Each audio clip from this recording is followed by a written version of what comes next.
Esiet sveicināti Latvijas mācās 2. sezonā. Esmu Oskars Balodis, man patīk izzināt agronomiju un ar jums kopā to atkal mācīties.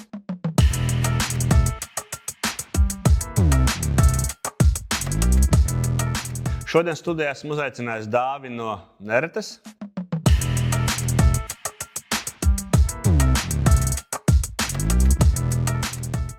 Ģirti no Latraps, Elejas.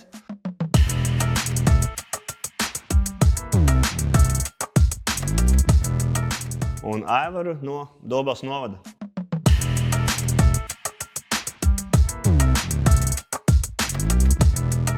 Klau, ir ziema ir tāda netipiska, principā viņa ir nedēļa ilga, vai ne? Es, piemēram, šogad janvārī braucu divriteni. Kaut kas tāds nebijis. Vai jūs kaut ko līdzīgi piedzīvojat? Es intereses pēc šo ziemu, tagad janvārī biju iegājis mežā paskatīties sēnes. Un klasiskais stāsts par to, ka vienmēr ziņo, ka atrod gailenes kaut kur. Es labi zinu šo stāstu, tās ir no rudens palikušās, ne jau viņa savu. Protams, es viņas nelasīju, bet arī mežā pat ir jūtams, tāpat kā uz lauka, ka tā ziema nav gluži tāda, kā tai būtu jābūt. Jā, man laikam nav ar tādām lietām, ko palielīties.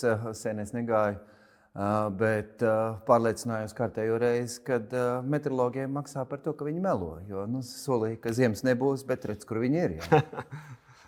Kā tev kaut kas interesants? Man līdzīgi. Daudz pagāja, varbūt, ka sportojot, atkal hokejos sācis aktīvāk spēlēt, bet jā, nesanāca varbūt sākumā tādā ziemas miegā ieiet, jo bija silts un varēja daudz ārā laika pavadīt, jā, bet jā, tagad ziema klāt un tūlīt arī sāksies sezona. Klau, mēs kopā skatītājiem pagājušā gada sižetos pētījām un sākām principā pagājušā gada sezonu ar slāpekļa papildināšanas tematu. Mums bija 2 sižeti. Pie Elvis Lātiņa, kur mēs skaitījām stiebrus, un pie Jāņa Marčenkova, kur mēs runājām, kā pieņemt lēmumus par otro papildu mēslošanu. Ja mēs skatāmies mēslošanu pērno gadu, jums lauksaimnieki abi divi, kā jums, vai jums mēslošanas stratēģija, ko bijat izlēmuši lietot gada sākumā, nostrādāja, un ir kāds varbūt atziņas par mēslošanu jums? Mēslošanas stratēģija pagājušajā gadā principā ļoti labi izpildījās, tā kā jūs arī runājāt tajā pirmajā sižetā par tām 3 mēslošanas reizēm. Protams, pirmajā reizē svarīgi bija izvērtēt slāpekļa normas atkarībā no augu attīstības, jo priekšaugi ir dažādi, sējas laiki ir dažādi.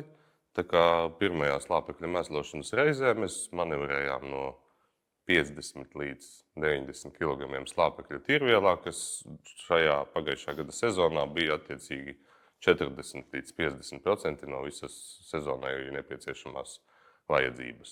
Otrā reize arī darījām to stiebrošanas sākuma fāzes laikā. Tad bija apmēram 30–35% no slāpekļa vajadzības. Un trešā reize ļoti, ļoti veiksmīgi manā skatījumā izdevās kvalitātei, jo tad, kad mēs to plānojām, bija iestājies kārtējā gada sausums, kas pēdējos gados vasarā, tajā brīdī, kad ir jādod tas kvalitātes mēslojums, ļoti bieži sausums pēdējos gados. Mums ļoti paveicās, ka 2 dienas pēc tās pēdējās kvalitātes mēslošanas uzlīja 20–25 mm nokrišņu, un tas izdevās ļoti, ļoti veiksmīgi. Par kvalitāti mēs vēl bišķi pieskarsimies. Aivar, kā tev mēslošana veicās pērn? Pirmais mēslojums arī līdzīgi, arī skaitīju stiebrus. Īstenībā, jā, nebija, ja godīgi jāatzīst, nebija to darījis, bet vairāk paļāvos varbūt uz aplikāciju, ar kuru var novērtēt vai tā, bet arī apliecinājās tas, ka dažreiz uz sajūtām arī sakrīt tas skats kā uz lauku. Un, tad, jā, pirmo mēslojumu sākām agri, tad bija silts, atceramies, tad, kā zināms, kārtējo gadu jau pēc kārtas pavasaris izspēlēja atkal augstuma kārtu un augu barošanās principā gan izvēja apstājās. Jā, un tad nācās gaidīt, tā kā saimniecībā jau 3. gadu arī ar lapu sensoru strādāju, un tad atkal tāda nervu spēle, kurā brīdī, kad labāk, bet pieturējos pie mainīgo devu apstrādes, un jau 3. gadu sākumā bija grūti pāriet, tagad jau es neredzu, ka es varētu mēslot konstanti. Jā. Tad, ja mēs pieskaramies, tad 3. mēslošanas reizē līdzīgi diezgan ilgi izturējām un mēslojām arī jau, kad stabili jau vārpa bija ārā un jau sen bija beigusies ziedēšana, bet atšķirībā no kolēģa mums tas sausumiņš bišķi relatīvs sausums patraucēja, un tos kvalitātes rezultātus neizdevās gūt tik labus. Jā. Ģiet, kāds tavs kā eksperts skats, varbūt tāds lielāks teritorijas griezumā, Zemgale, Kurzeme, Vidzeme, Latgale, kā veicās, kādas atziņas nākušas par mēslošanu? Jā, laikam par visu Latviju grūti, par Vidzemi mazāk tomēr tur, un arī tur izaicinājumi bija vislielākie. Bet jāsaka, laikapstākļi pēdējos gados spēlē arvien lielāku nomu, un zemnieks varbūt tiešām nevar vairs strādāt pēc tādas klasiskās schēmas, kā kādreiz ir darīts, jo ir jāķer šie mirkļi, kurā mirklī ir pareizākā reize, kad sākt mēslošanu, mitrumu jāskatās un tā joprojām. Man personīgi sajūta ir, ka varbūt mazliet arī varēja pagājušajā gadā pirmajās mēslošanas reizē likt vairāk slāpekļu, jo kolēģi lika pietiekoši, tā mēs dzirdējām, bet ir citi, kas lika mazāk. Jo tomēr tā veģetācija gala beigās bija īsa. Jo tā kulšana, ja tas sākums bija strauji un viss tur it kā bija varbūt pat labi likās, tad kulšana bija ļoti ātra, tad veģetācija kopā bija īsa un to varbūt vajadzēja mazliet intensīvāk pastrādāt, bet vai tāds būs šis gads, to jau mēs neviens nezinām. Bet tas, ko mēs esam sākuši darīt, tiešām šo stiebru skaitīšanu, manuprāt, fantastiska lieta, kas ir jānoved līdz galam, ir jāsaskaita arī vārpas, lai mēs redzam, kas tad tur beigās ir no tā visa sanācis, jo tiešām pavasaris bija pāri pa 1000 stiebriem potenciālajiem, bet vārpas bija mazāk. Tā kā paskatīsimies to šajā sezonā. Jā, Ģita pieminēja, ka jāskaita gan stiebri pavasarī, gan vāpas rudenī. Un, dārgie skatītāji, sekojot līdzi mūsu sižetiem, šogad mēs tiešām to darīsim kopā ar Latvijas ekspertiem un skaitīsim, un tie cipari būs redzami gan mums, gan arī jums. Kā jūs nedaudz pieskārāties kviešu kvalitātei, puiši nedaudz atbildēja. Būsim godīgi, bija tāda neliela vilšanās, labi auga, it kā viss nomēslo, bet tā kvalitāte lielai daļai lauksaimnieku mūs nedaudz pievīla. Varbūt Ģirt, mēs zinām, to trešo reizi ir jāliek, bet reizēm jā, reizēm nē, un iedot kaut kādu šo savu viedokli par to. Jā, šo varbūt es gribētu sadalīt tādās divās daļās vismaz. Bija vairāki faktori, kas ietekmēja šo kvalitāti. Un, diemžēl, kvalitātes noteikšanā, tas kvalitātes radītājs, kurš ir zemākais vai kurš izkrīt, tas arī noteikti nosaka šo kvalitātes grupu. Un jāsaka, ka šajā sezonā vai iepriekšējā sezonā bija divi tie parametri, kas spēlēja to galveno lomu. Viens bija proteīna saturs. Tur skaidrs, jā, trešā papildmēslošanas reize, kas vienmēr ir mācīts, ka tā ir kvalitātes reize, bet ja ir sausums, kurā mirklī, cik daudz un slāpeklis ir dārgs, es domāju, ka zemnieki tomēr samazināja šo kopējo slāpekļu daudzumu, un tas viennozīmīgi to ietekmēja. Bet otrs rādītājs, kas diezgan daudz krīt ārā, tas arī ir tilpuma masa. Ja? Un šeit faktori, protams, ir vairāki. Viens ir klimatiskie apstākļi. Ļoti gribu pievērst uzmanību arī šķirnes īpatnībai, jo pēdējā laikā ienāk jaunas šķirnes, un tās ir vairāk uz ražu orientētas. Un ja mēs paskatāmies arī tajos aprakstos, tilpuma masa ir vidēji. Jau kā standartā. Ja? Tātad, ja ir kaut kādi mazliet nelabvēlīgi šie apstākļi, viņi aiziet uz to zemo pusi. Tad jāpaskatās arī, ko mēs audzējam. Un trešais, diemžēl, šeit iet iekšā nezāļu lieta. Ja tur ir šīs viendīglapa nezāles, tad ir skaidrs, ka tur gan ražas samazinās, gan arī tilpumas viennozīmīgi. Jums abi izteicāties iepriekš, nenostrādāja kvalitāti, ja ne? Daļēji varbūt nostrādāja, varbūt kaut kāds tāds ieteikums, tipiņš, vai ko pamainīsiet šogad, lai izdodas to devās vai kā citā aspektā to kvalitāti nodrošināt, vai tā vienmēr mums būs tomēr tāda zināma laimes spēle? Zinot no pagājušā gada, kāda bija kvalitāte Latvijā, Lietuvā, šeit apkārt, es esmu apmierināts ar pagājušā gada kvalitāti. Ziemas kviešiem proteīna saturs atkarībā no šķirnes, kā Ģirts teica, ļoti būtiskas atšķirības no 9,5% līdz 14%, bet nododot ražu, mēs nonācām pie vidējā proteīna satura 12 līdz 13%, kas manā skatījumā diezgan pieņemami pagājušajam gadam. Svarīgs moments, negluži par tilpumu masu problēmas nebija, Bet viena tāda likumsakarība netipiska, kad visu mūžu, cik ir strādāts, lipeklis un proteīns ir bijis līdzsvarā. Tad pagājušajā gadā bija man neredzēta nobīde, proteīns ir, lipekļa nav. Un tas tad radīja tādus jautājumus, kā tā nāk, kas mums pat bija nedaudz arī konflikts situācijas ar pieņemšanas punktiem, ka kvalitāte nesakrita ar mūsu laboratorijas datiem. To mēs visu veiksmīgi atrisinājām, bet jā, šī nobīde starp proteīnu un lipekli vēl joprojām ir atstājusi tādus jautājumus, kāpēc tā.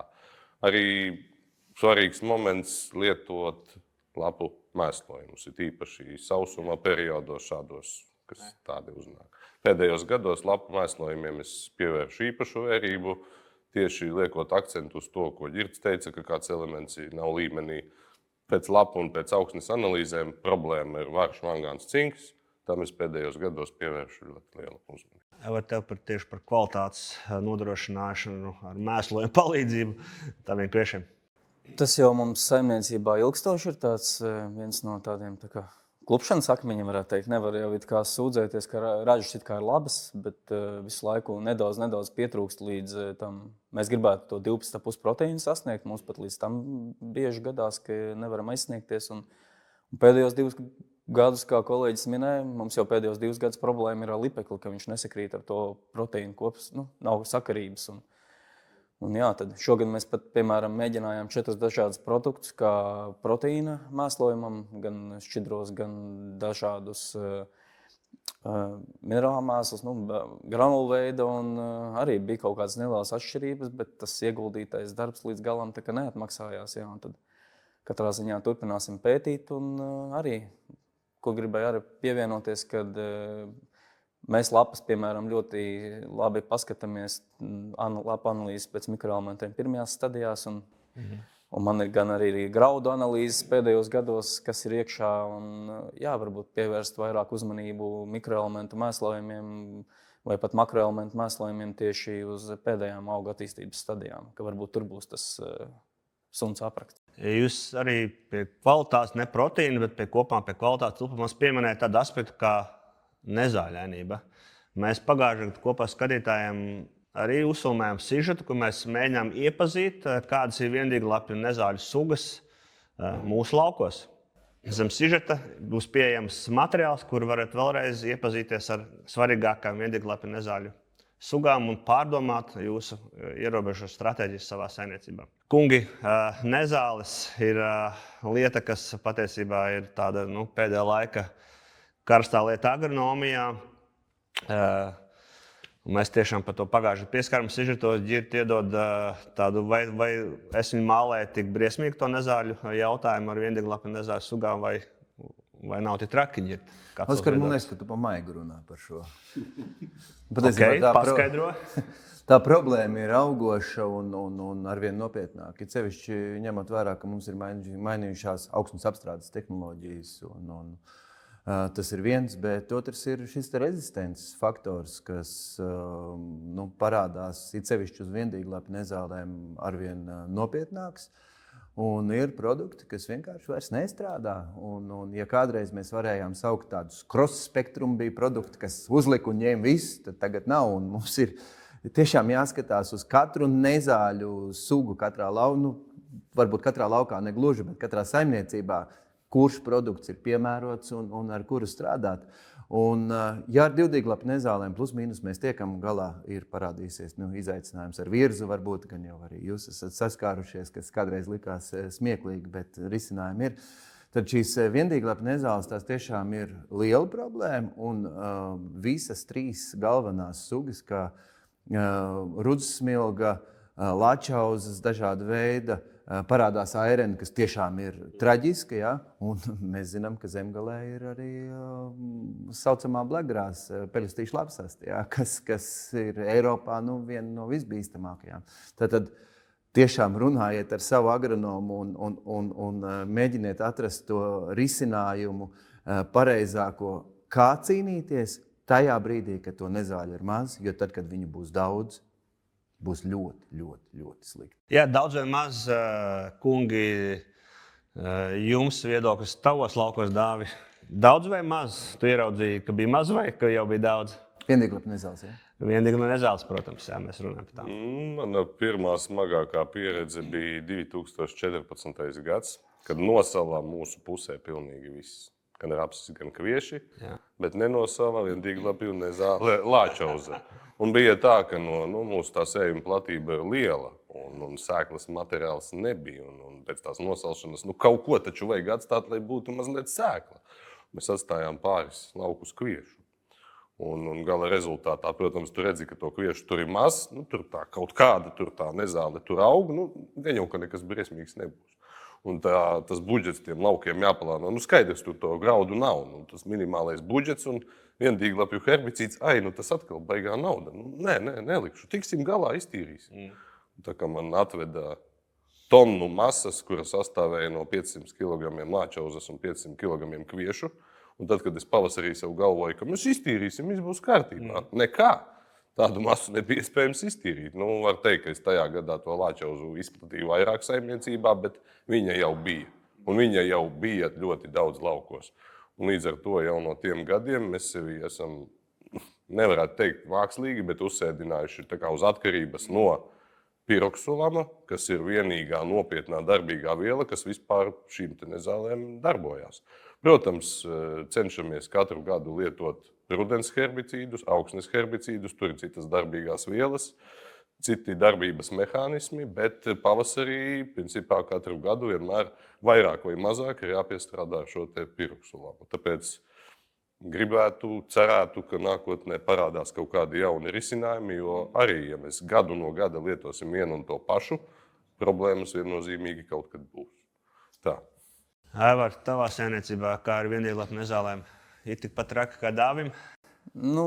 Tik sena pieredze mums nav. Mums kādreiz kārtīgi arām. Līdz 19. gadam mums bija aršana ļoti izplatīta. Pirmo reizi lāčauzu ieraudzījām 21. gada pēc ziemas, kad, man liekas, tā bija 21. gada, kad nebija vispār ziema neiestājās. Tad sākumā domājām, varbūt tas sēklas materiāli, pēc tam sapratām, skatoties arī starp laukiem, ka nē, mums bija mīkstā lāčauze. Ar to mēs veiksmīgi tikām galā.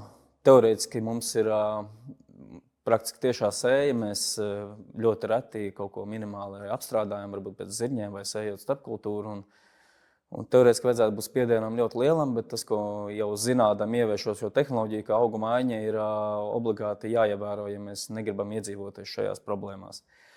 Un tad mums tā stratēģija ir arī līdzīgi kā kolēģim. Mēs katrai kultūrai izmantojam augsnes herbicīdus, vienalga vai tas ir rapsis, pākšauga vai kvieši. Katrā reizē mums ir augsnes herbicīds, kas arī ierobežo šo. Un jā, tad obligāti apkarojam viņas dildīglapju sējumos. Un tā kā man tikai 3 gadu pieredze, mīksto lāčauzes ar Cortevas produktiem es varēju apkarot kopā ar augsnes herbicīdiem rudenī, bet pagājušajā gadā man no ceļa puses parādījās arī neauglīgā jumtauze. Tas nozīmē, ka nākamie 2-3 gadi man parādīs, kā es spēšu cīnīties vispār ar, tā kā ir tie 3 gadi, vēl nav pilna augu mājiņa izgājusi, es nevaru arī izdarīt kaut kādus viennozīmīgus secinājumus, vai es tikšu galā vai netikšu galā. Jā. Tu minēji, Aivar, pārējot varbūt pie nākamās ar lielāku sadaļas, ka viena laba lieta, ko dari, kā cīnies ar viendīglapju nezālēm, ir augu maiņa, vai ne? Tā, kāda tāda ir tas saimniecībās, un mēs pērn arī mācījāmies šo augu maiņu paplašināt, un mēs mācījāmies zirņus audzēt, vai ne? Zirņi arī ļoti laba vieta augu maiņā, to mēs zinām, par to arī vēlos parunāt, un es zinu, ka jums ir dažādas pieredzes ar zirņiem, kuru lai laikam sākšu tev, Aivar, tomēr tu tikko beidzi. Kāda ir tava zirņu loma tavā saimniecībā, teiksim tā? Zirņi mums šogad bija 3. gadu. Arī 3 gadi nav tas, lai kaut ko ļoti tālajoši izdarītu secinājums, bet audzēsim arī 4. gadu. Mācīsimies tālāk. Jā, mūsu saimniecības stratēģija, ka mums jāsagatavo viss, lai kviešiem būtu teicams ražas. Zirņi ir izcils arī redzot, kāda tagad rudenī sējumi, varbūt pat izsējas normas vajadzēja stingri vēl samazināt, jau samazinot, un izcils priekšaugs. Pagājušajā gadā sanāca par spīti Beldrei arī izmantot 2 karstās vējainās dienas, lai ļoti veiksmīgi nokultu zirņus. Mēģināsim, audzēsim. Ceru, ka parādīsies kaut kādi varbūt zināšanas par to, kā noturēt zirņus kājās. Nedrīkst zirņus pavisam noteikti sēt pārmetra augsnē. Mums, pieņemsim, bija rūgta pieredze, ka 2/3 lauka bija tāds jau gatavs smilšmāls tiešajā sējā, ko sēt, bet 1/3 bija tāds māls vēl, kas bija pa slapju. Vajadzēja kāds 2-3 dienas pagaidīt. Un tad rezultāts pavisam būtu noteikti labāks, jo tur, kur bija, pieņemsim, tas smilšmāls, tur bija virs 4 tonām, un pārbraucot uz mālu nogabalu, mēs kolām 1,5 tonu, līdz 2. Bet skaidrs viens, kad slapjā mālā tiešajā sējā to nekādā gadījumā nedrīkst darīt. Jā. Tā kā ir ko vēl mācīties. Dāvi, kā tu jau smaidīji tādu smīniņu, un kā sokas zirņiem tavā saimniecībā? Neteikšu, ka man ir slikta pieredze ar zirņiem. Zirņus esam audzējuši 4 gadus ar dažādiem rezultātiem. Šobrīd augu maiņai, tauriņziedis mums ir pupas. Pupām man priekšrocība, man patīk, ka pupu kulšana ir vēla. Daudzi saimnieki apgalvo, ka zirņi viņiem ir svarīgi, jo viņus kuļ agri. Man neder šī agrā kulšana, jo zirņu kulšana sakrīt ar liela platību, labu ziemas kviešu kulšanu. Un tad ir dilemma izvēlēties mazāku platību kult zirņus, kur ar katru dienu kulšana kļūst grūtāka, vai kult labus kviešus. Un, kā mēs zinām, kviešiem arī kvalitāti Lietuvas ietekmē diezgan spēcīgi. Ja tās sākas vasaras laikā, tad kvalitāte strauji iet uz leju. Līdz ar to mans tauriņziedis šobrīd ir pupas, bet es nesaku zirņiem nē. Tad, kad Latvijas palaidīs šo te jauno zirņu proteīna rūpnīcu, mēs esam gatavi atgriezties pie zirņiem. Ja zirņu cena būs konkurētspējīga, mēs to darīsim. Vienīgi lūgums kooperatīvam un agronomiem būtu, varbūt vēl ir laiks pameklēt zirņu šķirnes, kas būtu agrākas vai vēlākas, lai nesakrīt kulšanas laiks ar ziemas kviešiem. Es to Dāvi apsolu, ka mēs Latvijas mācos ietvaros šogad vismaz vairāk kā 10 šķirnes būsim sasējuši un aicināsim tevi apskatīties. Iepazīstamies ar rezultātiem tieši gan par agrīnumu, gan par ražīgumu, gan par veldes noturību un tā tālāk. Būs no kā izvēlēties, esam droši. Par zirņu kulšanu, protams, no kombaineriem atsauksmes nav tās labākās. Tas ir viennozīmīgi, bet zirņiem man patīk tas, cik es esmu novērojis. Viņiem tās ražas ir daudz stabilākas nekā pupām. Pupām mēs esam kūluši no 300-400 kg, kur pat neatmaksājās vispār kult līdz pat 6-7 tonām. Tas zirņu ražu vismaz no manas pieredzes un arī aprunājoties ar citiem saimniekiem, es redzu, ka zirņiem tā robeža ir tā kā no 3 līdz 5 tonām tā kā stabilāka. Un tas ir tāds labs arguments. Turpinājot par argumentiem, Klau, Ģirta, varbūt pārliecinām Dāvi, to zirņus varbūt audzināt kādu gadu ātrāk. Kādi būtu tavi 3 argumenti, kāpēc varbūt zirņus vērts audzēt mūsu saimniecībā? Klausoties Dāvi, ātrāk jāuzcer tā rūpnīca. Jādabūna konkurētspējīga cena. Es zinu, ka mēs būvējam. Jādabūna konkurētspējīga, to mēs zinām, un tas tiešām arī notiek. Jābūt konkurētspējīgai cenai un jāseko līdz taviem izmēģinājumu rezultātiem, lai pierādītu, jo šeit nav sarežģīti, šeit viss būs kārtībā. Savalkot kopā, kungi, par atskatu, varbūt nedaudz par pērno sezonu, tiem galvenajiem izaicinājumiem, tad es piekritīšu, ka mēslošu stratēģijas, ko mēs pagājušajā esam akcentējuši, Ģirt, un jūs arī pielietojiet, strādā. Pie tā mēs aicinām arī turēties šajā sezonā, turēt acis vaļā uz viendīglapu nezālēm, piekritīsiet, turpināt viņā cīnīties, nepagurt, un es ticu, ka tā uzvara ir mums priekšā. Kā arī turpināt audzēt zirņus, turpināt mācīties zirņus audzēt un varbūt arī Dāvi pamēģināt atkal zirņus audzēt un sekot līdz mūsu sižeta otrajai daļai, kur mēs runāsim par citiem tematiem, arī par tiem tematiem, kādus mēs iekļausim šīs sezonas Latvijas mācās video podkastos. Un arī mēs iekļausim noteikti jau šogad ziemas raps, ko es ticu, ka jūs arī ļoti gaidiet. Tiekamies!